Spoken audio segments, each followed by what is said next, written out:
In the spring of 1565, a storm rose from the east. 40,000 Ottoman soldiers, the finest army on earth, sailed toward a speck of rock in the middle of the Mediterranean. Their orders were simple: erase Malta from the map. Waiting for them were 500 knights and a few thousand Maltese farmers, men and women who had no illusions about survival. They weren't defending land. They were defending an idea that faith, honor, and defiance could stand against an empire. The Turks brought everything: siege cannons that could hurl stone boulders heavier than a man, war galleys armed with towers of bronze, and the most feared troops in the world, the Janissaries, soldiers raised from childhood to kill without mercy. The Sultan's commanders promised victory in 2 weeks. 4 months later, Malta was a graveyard. The moats ran red with blood and boiling oil. The walls were patched with corpses, and both armies had crossed a line no war had ever reached before. This wasn't a siege. It was the collapse of civilization, a contest of cruelty, where both sides abandoned every rule of war. By the end of this story, you'll understand how 500 knights, outnumbered 80 to 1, turned their island into a fortress of madness, how they weaponized fire, disease, and fear itself, and how the greatest empire on earth was broken by men who refused to die quietly. This is the Siege of Malta, where chivalry died and legend was born. By the middle of the 16th century, the Mediterranean was an Ottoman lake. From the great city of Constantinople, the Sultan's fleet swept across the sea like thunderclouds. They had crushed every fortress from Greece to North Africa.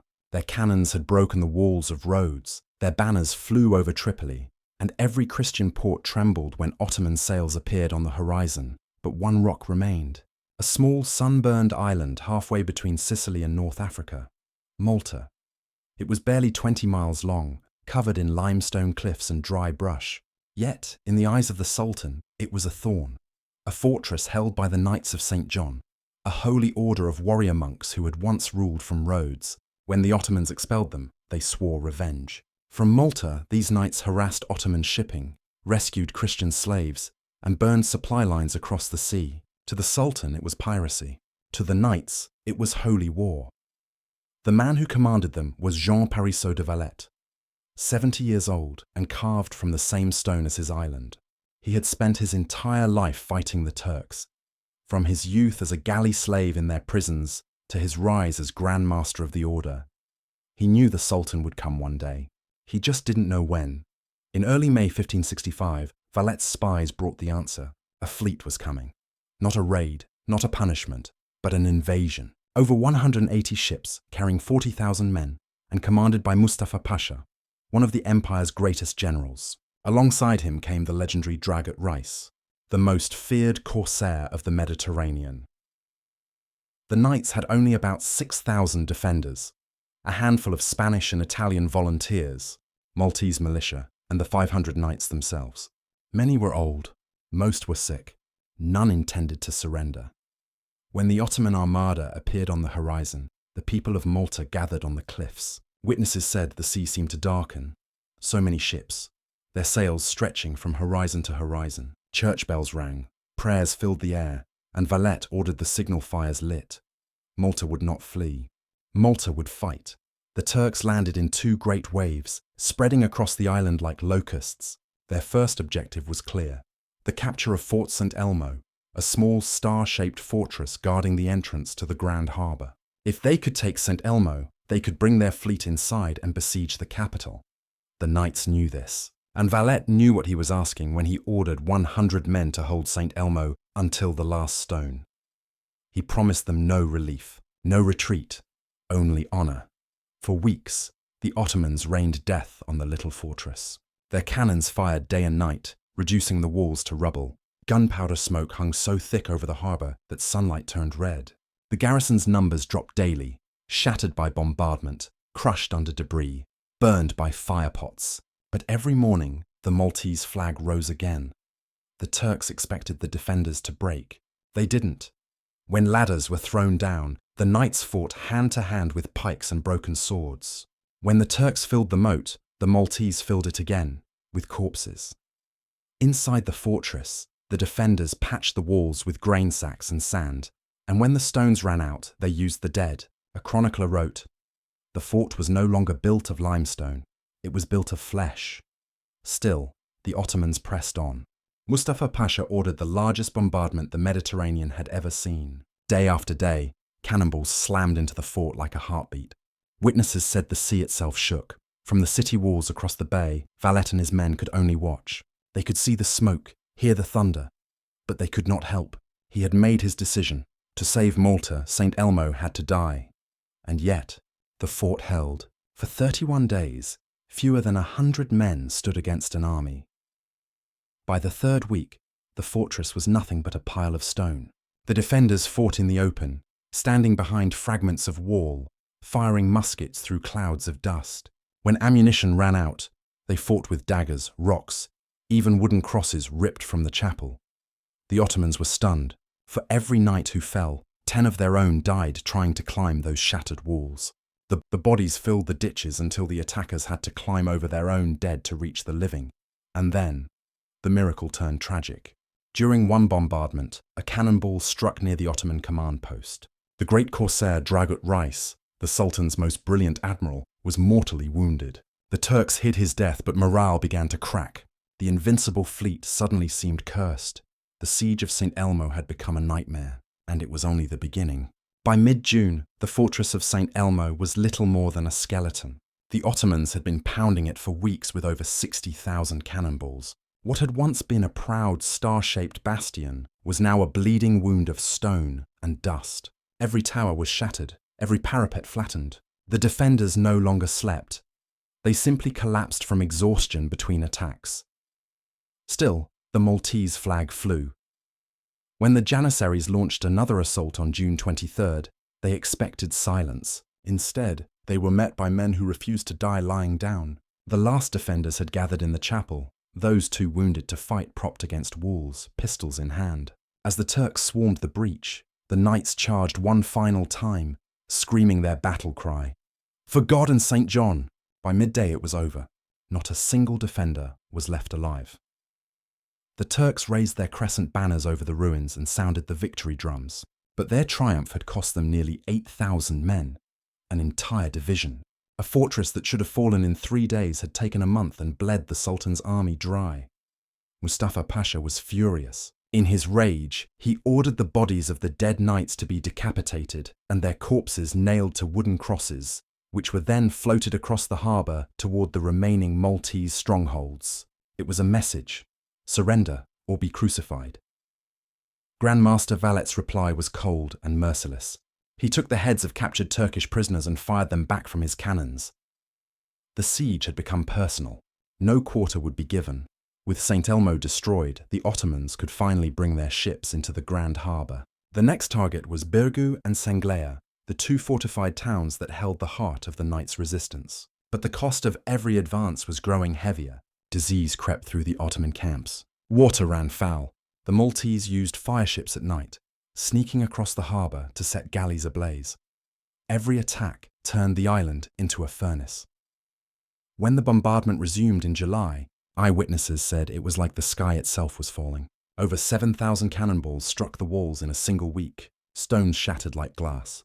Men vanished into clouds of dust. Inside the defences, the Maltese dragged the wounded away with ropes because stepping outside meant death. The city's hospitals overflowed.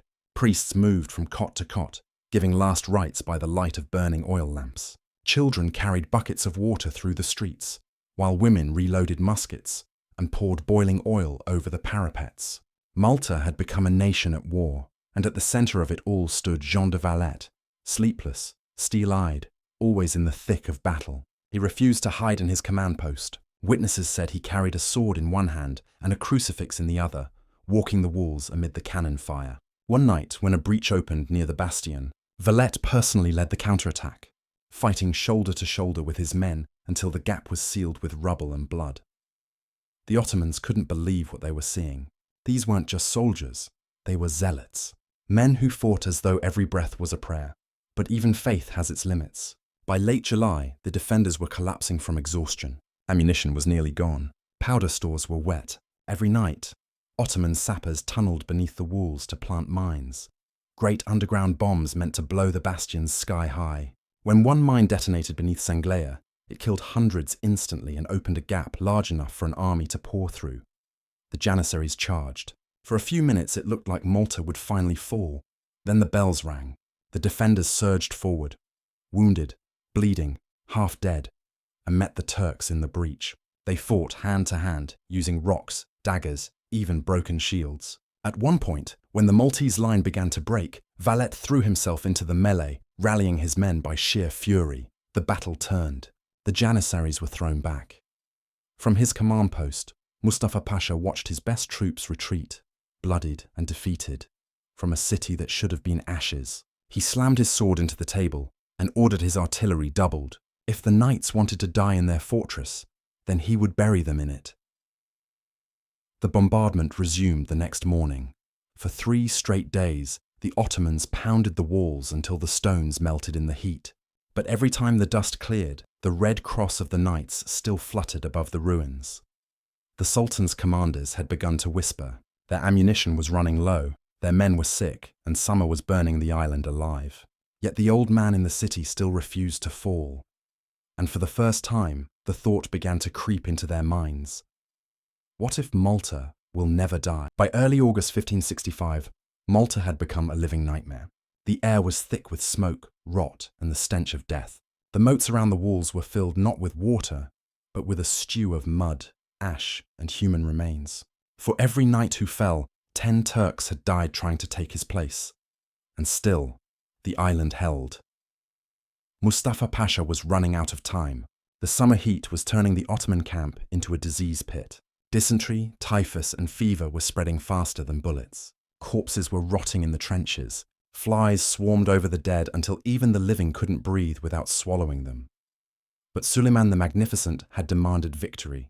There could be no retreat. Mustafa ordered one final push. An attack that would break the Knights of Malta once and for all. The preparations were monstrous. Siege engineers constructed massive floating towers to assault the walls from the sea.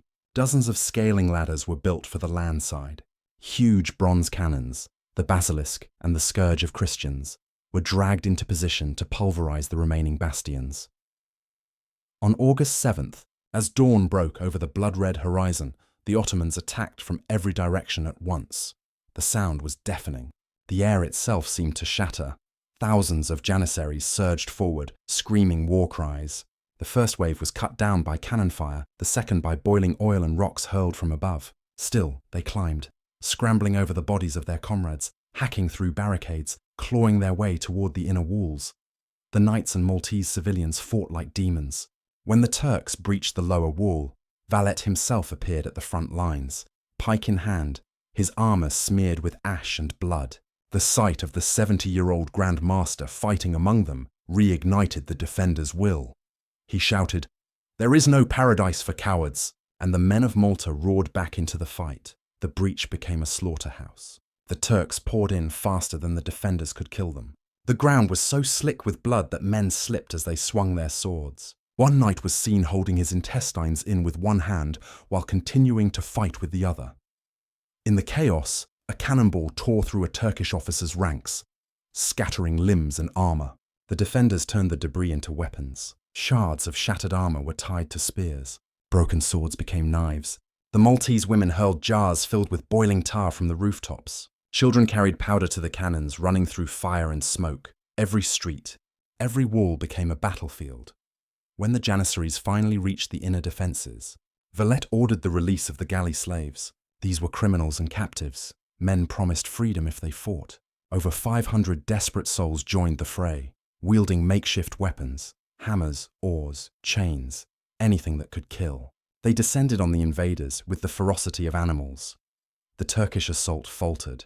Mustafa's men were collapsing, crushed by exhaustion and terror. Those who managed to retreat across the field were met with cannon fire from the fortresses behind them. The moats became pits of death, so clogged with bodies that soldiers could walk across them without touching water. By sunset, the assault had failed. The Ottomans had lost another 4,000 men. Inside the fortress, Malta was barely standing. Of the original 500 knights, fewer than half could still fight. Their armour was rusted, their wounds infected, their food gone. Yet no one spoke of surrender. When night fell, Valette ordered a mass burial for the dead, friend and foe alike, then personally blessed each man who could still stand. One witness wrote that the Grand Master's hands trembled from exhaustion, but his eyes burned like the lamps of a cathedral. Mustafa Pasha, meanwhile, sat in his tent surrounded by silence. His generals argued whether to continue or withdraw. Supplies were gone, the ships damaged, and the men terrified. But to retreat meant dishonor, an insult to the Sultan himself.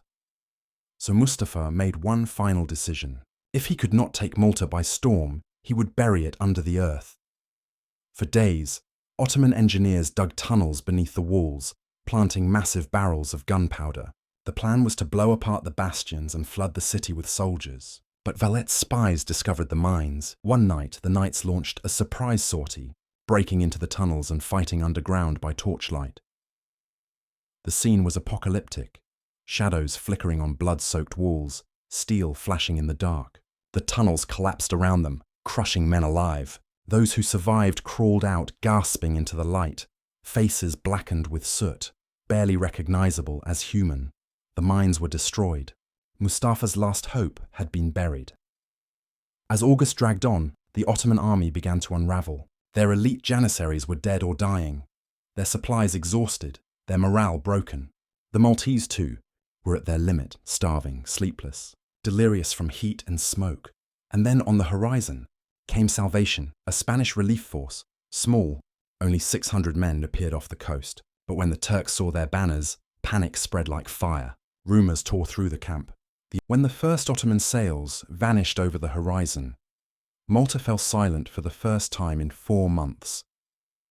What remained of the island barely resembled the place the Turks had attacked. The fortresses were heaps of rubble, the streets choked with ash and broken weapons, and the air still thick with the smell of death. The surviving knights staggered through the ruins, not cheering, not celebrating, just breathing, half alive, covered in grime and blood that had long since dried to dust.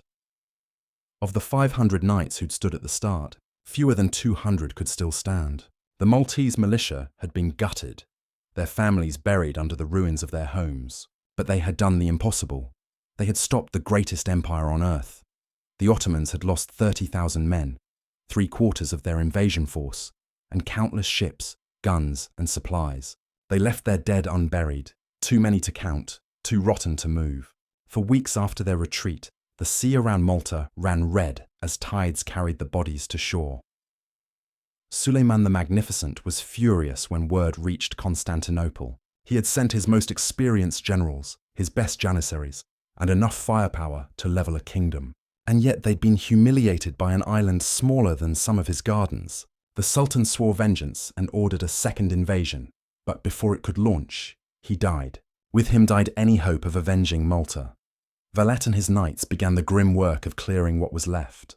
The fortress walls were black with soot, studded with bones, and riddled with cannonballs that had fused with the stone. Entire bastions had to be rebuilt from scratch.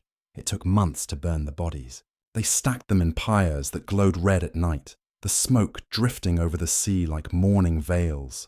Sailors passing Malta claimed they could see the flames from Sicily, 60 miles away. When the fires finally died, the survivors began building anew. A new capital rose from the ruins, Valette, named after the old Grand Master who had refused to die. It was designed as a fortress city, every street a killing ground, every building defensible. The knights swore Malta would never fall again, but the victory had cost them everything. Those who'd lived through the siege were changed beyond recognition. Many could not sleep without hearing the screams of the dying. Some refused to remove their armor, their bodies scarred and fused to metal that had rusted into their wounds. Chroniclers later wrote of men who had stared too long into hell. One surgeon described knights with bones that had healed crooked during battle, their flesh grown around sword fragments. They had fought for weeks with wounds that would kill any ordinary man. One had tied his severed arm to his side and continued fighting with his left hand. To Europe, the Siege of Malta became legend, proof that the unstoppable Ottoman tide could be resisted. The victory sent shockwaves through the continent. In taverns from Venice to Madrid, men spoke the names of the Maltese defenders with awe and horror. But to those who'd been there was no glory, only memory. They had seen things no one should see. Men burned alive by Greek fire, women fighting with knives in their bare hands, children carrying powder kegs through collapsing tunnels. They turned their own dead into walls and their enemies' heads into weapons. The world called them heroes. They knew they had become something else entirely. The siege had changed warfare itself. The tactics used at Malta, fire, disease, psychological terror, would echo in Europe for centuries. Future armies would study it, admire it, and quietly fear it. It was the first modern war, fought not just with weapons, but with willpower, ingenuity, and the acceptance of total brutality. By the time peace returned to Malta, the soil was poisoned. Nothing grew where the blood had soaked deepest. Fishermen claimed to pull up bones in their nets for years afterward. Even today, archaeologists still find cannonballs embedded in the walls. Some fused with human remains, silent witnesses to a battle where humanity itself broke. In the end, the Knights of Malta had proven something terrifying, that a small band of men, if driven far enough, could stop an empire. That faith and fury could outweigh numbers. That survival sometimes demands the sacrifice of everything that makes us human. Valette never sought praise. When offered a crown by the Pope, he refused, saying simply, "I am a soldier of God. I built a wall of flesh." And it held. And that's the legacy of Malta, an island that should have fallen in 2 weeks, but instead turned into a fortress of madness that broke the will of the greatest power on earth. 500 knights faced 40,000 Ottomans and endured 4 months of hell. And somehow, they won. If you found this story as haunting and fascinating as I did, take a second to like this video. It tells YouTube that history like this deserves to be seen. Hit subscribe if you want more stories of impossible courage, forgotten wars, and the moments where humanity teetered on the edge of extinction. Because this was just one battle, and there are 100 more waiting to be told.